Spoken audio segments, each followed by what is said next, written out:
Pemirsa, masih bersama saya Ade Luis di Ruang Publik dan tentunya masih bersama narasumber saya ada Pak Teddy. Pak Teddy, sebelum kita membahas mengenai tupoksi pemadam kebakaran.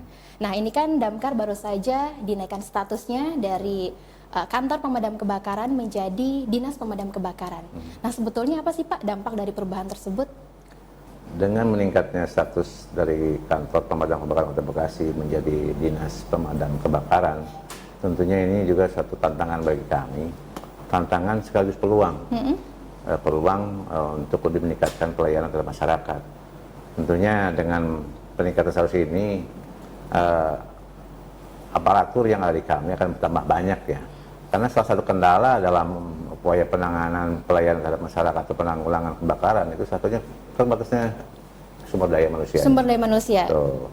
Sekarang dengan adanya atau peningkatan status menjadi dinas, pasti otomatis bertambah. Ada penambahan personil juga. Yang jelas dari para pejabatnya aja udah bertambah. Yang tadinya cuma 5 orang ya pejabatnya. Saya waktu itu selaku kepala kantor dibantu oleh 1 orang kasubag tata usaha, ditambah oleh 3 orang kepala seksi, hanya 5 orang. Sekarang dengan jadi dinas pemadam kebakaran Kota Bekasi, 1 orang kepala dinas yang kebetulan dijabat oleh Bapak Aceng Solahuddin, dan saya sekarang selaku sekretaris dibantu oleh 3 orang kasubag. Ditambah lagi oleh 4 bidang yang dipimpin oleh seorang kepala bidang, masing-masing 1 bidang itu dibantu oleh 3 orang kepala seksi. Ini satu hal yang menguntungkan lah dari sisi personilnya. Sehingga untuk tahun ini aja dari sisi personil, dari sisi pejabat strukturalnya sudah bertambah kurang lebih 17 orang. Inilah peluang-peluang yang akan lebih membantu upaya peningkatan pelayanan ke masyarakat.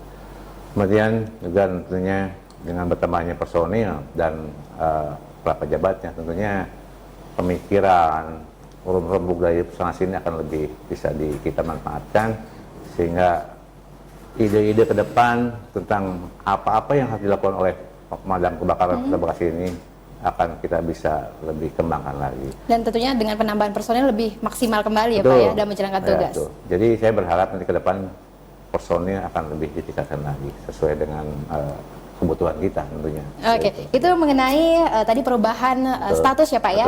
Nah, ini berbicara mengenai jumlah penduduk di Kota Bekasi.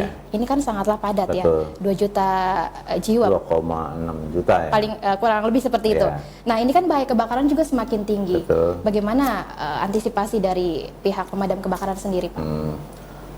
Tentunya dengan bertambahnya penduduk dan tingkat kepadatan penduduk di Kota Bekasi yang sebetulnya Kota Bekasi kan masuk daerah metropolitan ya, daerah yang bersaing dengan DKI, tentunya punya risiko yang sangat besar dari sisi jumlah penduduk salah satunya. Dengan jumlah penduduk yang sekarang ini kurang lebih 2,6 juta jiwa, tentunya segala risiko yang menyangkut kependudukan atau kemasyarakatan sangat besar sekali, termasuk diantaranya risiko terjadinya kebakaran. Karena dengan kebakaran kan biasanya dengan jumlah penduduk yang banyak, kepadatan yang banyak, rumah semakin padat, ini risiko-risikonya semakin tinggi sekali. Dan mungkin ada beberapa ketidaksadaran masyarakat terhadap keamanan di rumah ya Pak? Betul. Jadi kebanyakan itu kan kebakaran itu diakibatkan atau terjadi di lingkungan perumahan, 70% lah. Pemukiman warga berarti? Di pemukiman warga.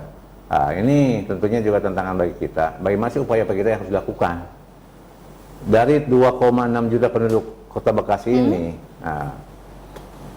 sesuai dengan ketentuan yang ada, bahwa pemadam ini kan 1 unit pemadam itu menangani 30.000 warga masyarakat. Kemudian 1 aparatur itu menangani 5.000 warga masyarakat. Tapi kenyataannya itu masih jauh dari. Masih jauh, berarti masih sangat jadi kurang. Jadi sangat kekurangan kita. Jadi yang ada aja kan personil kan masih sangat minim lah ya Pak ya. Sekali. Oke. Nah, mungkin untuk mengantisipasi hal tersebut, tentunya kan sebagai masyarakat ada pemahaman ya Pak ya. Bagaimana Dinas Pemadam Kebakaran dalam membina masyarakat? Paling tidak dasar atau langkah yang harus kita lakukan saat kebakaran terjadi Pak? Tentunya gini, kita sebelum kita melangkah pada upaya-upaya ataupun bagaimana masyarakat harus berbuat, tentunya juga kita memberikan pemahaman yang baik pada masyarakat. apakah sih yang namanya kebakaran, apakah penyebabnya, kemudian apa-apa saja yang bisa kita lakukan dalam upaya penanganan kebakaran. Tentunya pemadam kebakaran Kota Bekasi sudah melakukan beberapa langkah ya.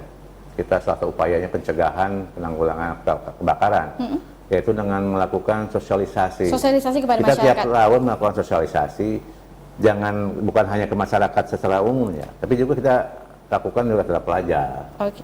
terhadap mahasiswa, terhadap aparatur juga yang ada di lingkup pemerintah Kota Bekasi. Berarti semua orang harus mengetahui. Ya, SKPD yang ada Kota Bekasi juga kita latih juga. Kemudian pada perusahaan juga kita adakan pelatihan, baik itu melalui simulasi maupun sosialisasi. Dan untuk yang paling dini, kita juga melakukan upaya-upaya pengenalan dini terhadap upaya penanggulangan kebakaran, yaitu dengan melatih itu, memberikan pengetahuan terhadap anak-anak taman kanak-kanak. Berarti di usia dini ya Pak ya? Iya, betul. Tiap hari itu TK itu ada giliran. Ada simulasinya. Jadi ada giliran datang ke kantor pemadam kebakaran, Dinas Pemadam Kebakaran Kota Bekasi, untuk mendengarkan ceramah, sosialisasi, sekaligus rekreasi. Jadi kita bagaimana sih caranya supaya mulai dari anak kecil itu sendiri sudah bisa menikmati atau mencintai pemadam kebakaran. Karena dengan awalnya dengan mencintai, tentunya juga nanti selanjutnya akan bisa membantu upaya-upaya penanggulangan kebakaran.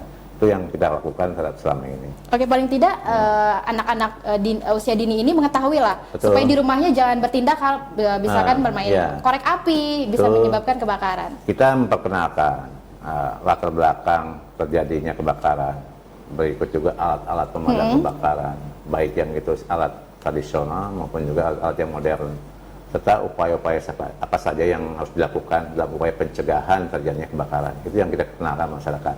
Kemudian kita juga biar mereka tahu tentang pemadam kebakaran, kita ajak mereka rekreasi. Mereka naik ke atas mobil, kita ajak jalan-jalan keliling. Oh, begitu keliling Pak. perumahan, biar mereka tahu, oh inilah tugas pemadam kebakaran seperti ini gitu. Tidak semudah yang kita bayangkan. Tuh. Ternyata di situ banyak resiko. Alat, mereka ajak jalan-jalan kita. Dan itu happy. Alat pemadam. Senang mereka tuh. Oh, luar biasa ya Pak ya. Nah, dalam berbicara mengenai tugas dan fungsi damkar, nah ini tugas pokok dari pemadam kebakaran itu seperti apa Pak? Ya, tentunya tugas pokok pemadam kebakaran itu membantu masyarakat dalam upaya penanggulangan, pencegahan, dan penanganan kebakaran.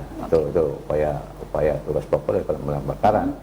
Tentunya kita juga upaya-upaya ini dilakukan tidak bekerja sendiri. Tentunya keberhasilan pemadam kebakaran selama ini tentunya lebih banyak daripada bantuan masyarakat. Bantuan masyarakat. Karena faktor masyarakat ini yang sangat menentukan keberhasilan suatu program yang kita lakukan. Karena kalau hanya mengandalkan pemadam kebakaran, saya kira kewalahan juga ya Pak ya? Bukan kewalahan lagi, nggak akan mampu kan? Nggak akan mampu tanpa bekerja sama dengan masyarakat. Upaya pencegahan itu yang paling utama. Paling utama, pengertian Makanya dasar kita tidak bosan-bosan untuk melakukan sosialisasi, simulasi, ataupun juga memberikan penyuluhan antara masyarakat, bagaimana sih dalam upaya pencegahan, bagaimana menggunakan alat pemadam kebakaran yang baik tradisional maupun yang modern. Kemudian yang paling pokok tentunya bagaimana upaya pencegahan. Jangan paling sampai utama. terjadi kebakaran itu. Karena yang paling utama pencegahan. Kalau pemadaman itu sudah terjadi. Nomor yang terakhir. Oke.